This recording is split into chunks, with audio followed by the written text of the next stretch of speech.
My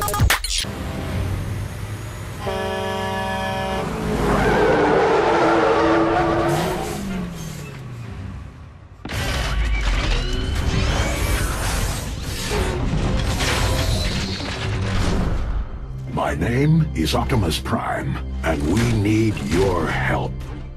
I'm a Transformers fan, and as a Transformer fan, I can tell you that Activision and Traveler's Tales' latest rendition of what the Transformers are supposed to be isn't very good at all. In fact, we like to say that it's a little less than meets the eye. Throw in your bad Transformer puns here. The Transformers isn't an all-bad game. I realize there are some actually good points to the game, such as the fact that you can transform into a robot and back to a car or a jet again. And, there is some cool destructibility stuff where you can go around destroying the city, blowing things up, very much like Hulk Ultimate Destruction and other games of that ilk. Unfortunately, what the problem is that Transformers, as for an open-world game, is not really fully realized. You spend a lot of your time going around from mission to mission, point to point, with really little to do in between other than grab very obvious power-ups. Because of this linear structure in what's supposed to be an open world, things get tedious really quickly, where in most games of this type you have 6 or 7 different things you can do at any one time. This, it's pretty much collect whatever your mission is, go to the next one, perform it, and repeat. And in a game like this, where you're supposed to be this all-powerful robot and you're only doing the same 2 or 3 things over and over again, it gets really old fast.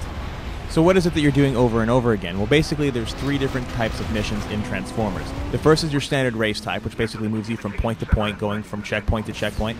And, that's really standard stuff. It reminds us of Burnout in a way, only not as pretty. The second thing you could do is you arrive in an arena-type environment where it's your giant transformed robot against another horde of giant transformed robots, and you basically fight them until all of them are gone. And then the final type of thing you have to do is a mix of the two. So you're either transforming into a car and going from point A to point B, and then fighting a horde of robots and then repeating. It's really all there is to the entire Transformers gameplay formula, and as you can tell, the flexibility is really limited.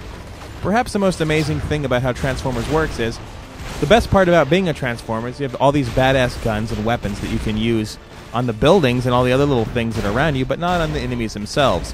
When you're shooting at a drone or another low-level enemy, it's very inaccurate, does very little damage, and by the time you get to the mid-level bosses or the actual really tough guys, all of them have shields, and the guns are absolutely useless, so you have actually no reason to use them whatsoever. This means that it basically boils down to a brawling match where it's just you versus them in a fist-versus-fist fight, and with very limited combos and 1 or 2 jump moves, that again gets very old very quickly, which seems to be the ongoing theme of the game. If there is a silver lining in every cloud, I'd say that the Decepticons are actually more fun to use than the Autobots. At least when you're playing as the Decepticons, there's a reason to go around smashing and destroying everything outside of just fighting robots. So in those scenarios, when you hop in a helicopter or a jet or you're playing as Scorponok, it's actually pretty cool to go around and fight all these tanks and army guys who are basically trying to take you out. When you put those two sides together and the fact that there is at least a moderate amount of city that you can blow up and explore, then at least salvages itself as a somewhat mediocre experience. But when you compare it to other games like Hulk or Grand Theft Auto or any other titles I mentioned before, it really falls short and it becomes how obvious this is more of a cash-in on a popular license than an actually well-developed game. So what's the bottom line? What's this mean for you? It means that I gave this game a 5.7 on both the PS3 and Xbox 360. It also means that unless you are really, really into the Transformers and you're looking for a way to just pass time in between funerals, then your time is better spent elsewhere.